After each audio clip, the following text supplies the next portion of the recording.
everyone. I'm Elena Armijo, and I'm the founder of the C-Suite Collective. This is a company I created for executive leadership coaching and wellness that supports C-suite executives, entrepreneurs, and founders. Now, more than ever, businesses are running faster and with fewer resources. Burnout, overwhelm, disconnection, and disillusionment are the new norm for teams struggling with an old paradigm. At the C-Suite Collective, we believe deeply that providing massive support for your teams through executive coaching and holistic practices will create an inclusive culture, higher levels of performance, sustainable change, and the organizational impact you desire. You can find us at the c-suitecollective.com.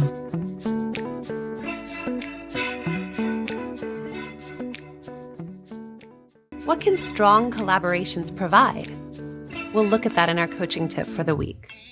And in our interview segment, we have Emily Golden, an executive coach with extensive experience in the HR field and the author of the new Golden Rule.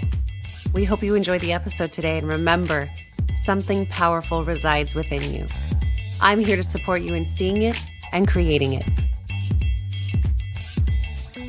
Collaborations have the power to transform your career if you're open to them.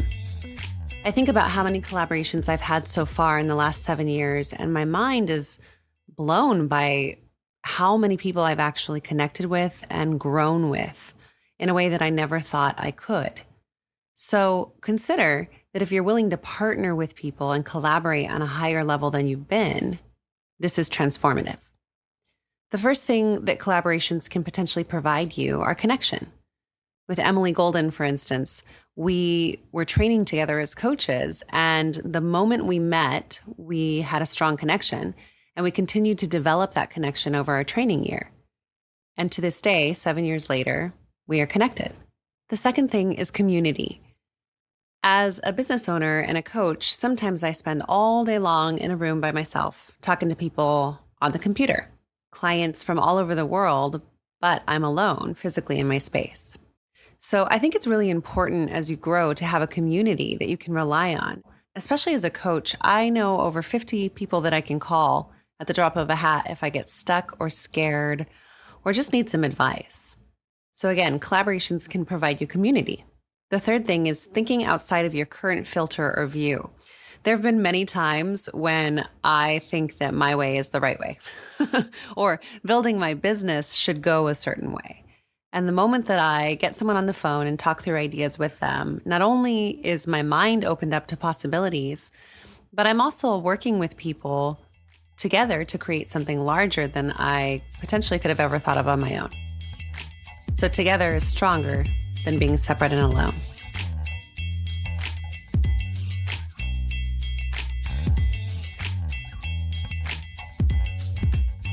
Today, I have a very special guest, Emily Golden, a dear, dear friend of mine who I love and adore. She's one of the fiercest, most courageous women I know. And I'm so excited to welcome you today. Thanks for being here, Em. Thanks for having me. I'm so excited to be here. So tell us a little bit about who you are and what you do. Sure. So I am Emily Golden. I spent 17 years in corporate America climbing the ladder in human resources. And I was doing great climbing that ladder. But inside, like on the outside, I always say on paper, it looked like a dream trajectory. But inside, I felt like something was missing. I wasn't fully satisfied. That led me to figure out what was going to light me up and what my true desires were. Fast forward, I found coaching. And that was 5 years ago. And here I am. So what I'm up to in the world, I work with high-performing humans, high-performing professionals, to support them to create breakthroughs in their life and in their profession. So my ideal client tends to struggle with or is challenged with perfectionism and people-pleasing, tends to be like me, on paper, has it all. Inside feels like something's missing. What are you noticing that you're grappling with most with your clients right now? Great question. First off, I just wrote a book, and the timing of the book, The New Golden Rule, couldn't be better. The book is all about how to be fully expressed emotionally in the workplace, and how to really develop emotional intelligence in the workplace. What I am noticing right now is that there has never been a better time or a more important time for us for professionals to be real about who they are, what they're feeling, how those emotions are impacting how they're performing, and what they need in the workplace. So half of my clients are corporations, and I work with individuals that are inside of these corporations. I also work with these corporations on different programming, workshops, trainings, but I do coaching with executives inside the organizations. And then half of my practice is individuals, most of whom are employed inside organizations, but they're looking to make a career pivot of some sort. So what am I noticing now? The demand is higher than ever. People want to feel gotten and understood. And when you talk about my unique approach, it's really about generating a deep, deep level of self-awareness. We can't possibly create shifts and grow if we don't understand who we are. And I would credit my own experience in life and my own development as kind of the backbone to being able to support my clients to generate their awarenesses. And from there, we work on creating breakthroughs. Yeah, I love that. What limiting belief did you have to let go of to actually get to that place to, have a clearing for your clients or to be the space that people step into? I love this question. I always held myself as someone who had a high level of self-awareness. And while that was true, right? I'm not scared to admit I had learning disabilities as a kid. My mom got me on the couch in therapy at the age of 9. So I understood a lot about myself. What I didn't know was that I had to be in a place of struggle in order to be successful. Like one must struggle and it must be painful in order to be successful.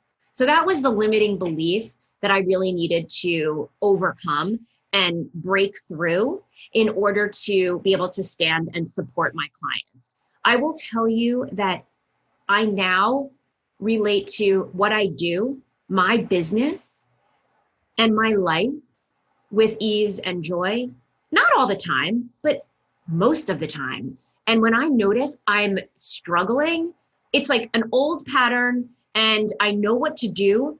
And when I can clear the fields, it's like there's endless possibility. Tell me more about the new golden rule. So how does this apply right now? What can people take away from this and actually practice in the moment based on your new creative idea? Yeah. So the new golden rule, the subtitle is The Professional Perfectionist Guide to Greater Emotional Intelligence, a More Fulfilling Career, and a Better Life. The new golden rule is very simple. Treat yourself the way you want other people to treat you. A flip on it. I love it. Yeah. So we've all heard of the golden rule, right? Is to treat other people the way that you want to be treated. And I say we've got it wrong, right? Like we're relying so much on how other people treat us as a way to validate how we are supposed to be feeling, or as information on how we're supposed to be feeling. And I say that all comes from the relationship we have with ourselves. When we are able to take care of ourselves, when we are able to treat ourselves with kindness and compassion and care and recognize we are not perfect. We never will be perfect. We are merely human. Anything is possible. And this applies across the board, no matter what you do, who you are. And so I wrote this book, yes, for professionals, and it applies to anyone and everyone. So it's an opportunity for me to bring forth what I talk about as the golden self, which is the highest self, the natural form, authentic you, and then the survival self, this part of you that's like the automatic ways of operating, these automatic patterns that you get into. They serve a purpose. And we often get confused about who we really are. I also talk about in the book experiences that I've had with clients and how we've, little vignettes about experiences that I've had in coaching clients, breakthroughs I've seen. The book also shares really vulnerably my experience in life. And I that's been a really important part of my journey. I love that. What are you hoping to see shift in the world based on this book and your work? Like what's, if you had to imagine what's coming next, Yeah. what would you like to see happen? So simply a more fully expressed and emotionally intelligent workforce. What that means is people don't feel like they have to hide who they really are at work. They can be themselves. They can speak honestly and openly. They don't have to play a game. And what I see on the other side of that, Elena, is innovation, creativity, and above all, connection. Mm.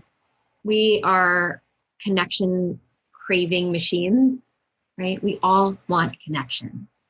I see it happening and I look forward to more of this, a shift and a change in the way organizations are structured, where the more early in career individuals are educating and training the later in career individuals. That whole concept of reverse mentoring. I think there's so much that gets lost. I learn from my kids every day. Yeah. I want a workforce where we're all learning from each other. It's leading, not managing, right? It's a growth mindset, not a do it this way because this is how it's been done forever. Well, and I hear a real opportunity in that for collaboration. So Mm-hmm. partnership, team building, all the things that we've talked about in the past, but actually doing the action and being who we say we're going to be about it in the world to change something different and to get out of like this binary thinking, right? One way or the right way, or in your words, perfection. Mm-hmm. Like if we release that, I hear what's possible, and your disruption in the world is actual collaboration and bringing people together again. Mm-hmm. Yeah. Super cool. If you had to give yourself advice, the 20-year-old you, what would you say now to her? Gosh, at 20, I was gripped by the anxiety of the future.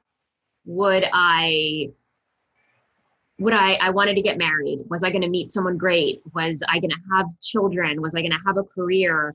I had all the reasons to believe that I would have to suffer and it would be hard. The advice I would give is just believe, just trust. I've had such powerful breakthroughs in spirit, in belief and trust in the universe, in the divine. And so it would just be to relax and trust and to enjoy the ride. As I am in my 40s now, I'm like, wow, I could have enjoyed those years much more. I'm enjoying my 40s. I love that. Well, and you just mentioned spirit. I have a question about spirit for you. If spirit was guiding you as a disruptor of the world, what do you think is on the other side of that disruption for humanity? I know you had kind of planted the seed of this question, and I think that what's on the other side is that it is the humanity, is that none of us actually know. We all are just walking on this earth the same way. And that we're all like, it's that connection. And it's how to connect with one another so that we can be the best. It's not, I have to do it this way because that's the right way. For me, spirit has been a huge guide. I have a medical condition, which is pretty significant. And as I've gotten older, I've learned more about the significance of it. And in fact, I've had doctors say, I don't even understand how you're upright. And you're not just upright, like you're so high functioning. And I thank spirit because I believe that I actually was put in this body to serve a purpose, and that my imperfections internally are intended to give way to like a normalizing of the imperfections on the outside. And while I might not look like I have these imperfections internally, I think that's like the great irony of all of it, right? So it's that we're all humans, and acceptance, and whether, regardless of the color of our skin, our disability, our religion, where we grew up, whatever, we're humans, right? And we all can come together and make a difference for one another. Oh, that's so great. As a businesswoman in the world, you own your own business and you run your life, basically. So I'm curious about number one, who's your team behind you? And if the universe was conspiring to support you, what is it offering you and doing for you? Yeah. Amazing question. And I absolutely have a team. So my team is a few amazing friends. And I say a few because I am very intentional about who I call my close friends. Yeah. You being one of them, and I adore you. My mom and my sister are my, like, before anyone else outside of my marriage. My husband is on my team. So it's my husband, my mom, my sister, my very few close friends, my coach, who is a steady, who is a rock. I meet with her every week. And anyone that knows me will know at most times I usually have more than one coach. I believe in radical support. You cannot build a thriving multi six-figure business the way that I have without ample support. And so those are the people on my team. Of course, there are other additional professionals that I turn to for support at different times of the year, but I would say that those are the steadies. Yeah, I really love that. Thank you so much for reminding me of the advice you gave me because I think it was you that called me up and said, "Hey, your time is valuable and you have to be super protective of who you have in your space." And not from control and manage or the perfect people, but from intentionally choosing who inspires you and who will lift you up to grow. And that's what I hear that you've created on your team. Yeah. And I'm really proud when I look at my life. I'm proud to say that the people in my inner circle truly fill me up. And I hope that they can say the same. Yeah. So if the universe was conspiring to support me, the universe is conspiring to support me. It's not like if, it's a definite. Yeah. There's so much evidence of that. It goes back to that I have been delivered. So I have this medical condition. My spine is literally deformed. It's missing 6 discs. It looks radiologically like a nightmare. And look at me on the outside. You would never know. You would Right? never know. Never know. The universe is reminding me every day. I have 2 children with Tourette syndrome, and their special needs, my daughter, particularly when she has a tick flare up, it's on the outside. You can see it. The universe message is about imperfection. I love my family tremendously, and they are my grounding source. And I also learned, and this is from fear, that if everything looks good on the outside, we'll all be okay. The universe keeps reminding me that it's actually not, it doesn't have to be that way, and it shouldn't be that way. So embrace the imperfections. Every time I lean into the imperfections and I accept it, there's more growth, there's more possibility. And I talk about all of that in this book. And I've raised my children this way. I've raised my children know everyone has something, no matter what, and that's just part of the human experience. There's so much strength in everything you just spoke to, how you've lived your life, but also who you are. And I'm wondering, what do you think makes you strong? Part of it is I was raised by a woman who, my mom, who my book is dedicated for, or dedicated to, who was an amazing role model. This woman, so we have the same medical condition, although hers manifests in a different way. Her spirit, never going to give up, never going to give up. So part of it is she modeled for me what it looks like to keep getting back up. Part of it is that this is not easy, but it is an absolute non-negotiable. I do my work. I do my work. Mm. When I am stuck, when I am uncomfortable, when I am gripped by anxiety or something is in my way, I don't turn the other direction and run from it. I run into it. And that's courage. That is courage. So it's role models and it's courage. It's a resilience and it's an unwillingness to accept anything other than going for what I want. Mm. Yeah, that I love the word unwillingness because that's actually who I see you as, right? You're just unwilling to have it go any other way. And this is part of what makes you a powerful woman in the world. Mm-hmm. What's one thing you do for fun that you haven't told the world? Oh, I don't know if I've told the world or not, but I practice hot yoga. I love to sweat. Like, weird fact about me, I love to be hot and I love to sweat.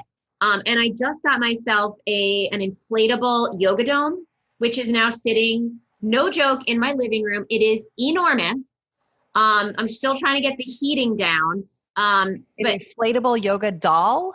dome. Dome. Oh, it was like a doll. It's an That would inflatable be yoga doll. interesting. That would be interesting. Hey, maybe it's next. Maybe there's a yoga doll. So it's an actual dome that inflates. It is a dome. Wow. It's more like a house inside my house. That's So amazing. that's one thing I do for fun. Like I sweat for fun. Is that weird? It's totally No. It's like a release. I mean, I get it. Endorphins. And then I play with my dogs. They are, I think that animals, I love animals, but I think that dogs particularly are just the best reminder of nature. And when I am connected to nature, I am connected to God. Yeah, I love my dogs. Oh my gosh. They remind me also of just simplicity. Yeah. Right? Enjoying the moment, being with what is, everything that you've spoken about today. Yeah. Okay, let's see. If you had a megaphone and had to make a statement leading all of the world into the next year, what would you say? The new golden rule. Treat yourself the way you want others to treat you. Beautiful. Emily, thank you so much for being with us today. Thank you for your heart and your courage and your passion. I am so honored that you are one of our guests. Thank you so much for having me. It's been an absolute pleasure. Thanks for what you're doing in the world. If this conversation sparks something for you, let it move through your week. Take it with you. Take on one small action to move the ball forward. And if you want to join our community of leaders who are daring to lead with courage and heart, you can find that at www.elenaarmijo.com or www.thec-suitecollective.com. I reserve a small number of complimentary 20-minute sessions for leaders who want clarity on what they need and insight into what is getting in the way. The practical next steps that create real movement and results in your leadership journey. So you can schedule a call through the link below. It's in the description. Like, subscribe. Thank you for listening, for showing up, and for doing the work of being human together.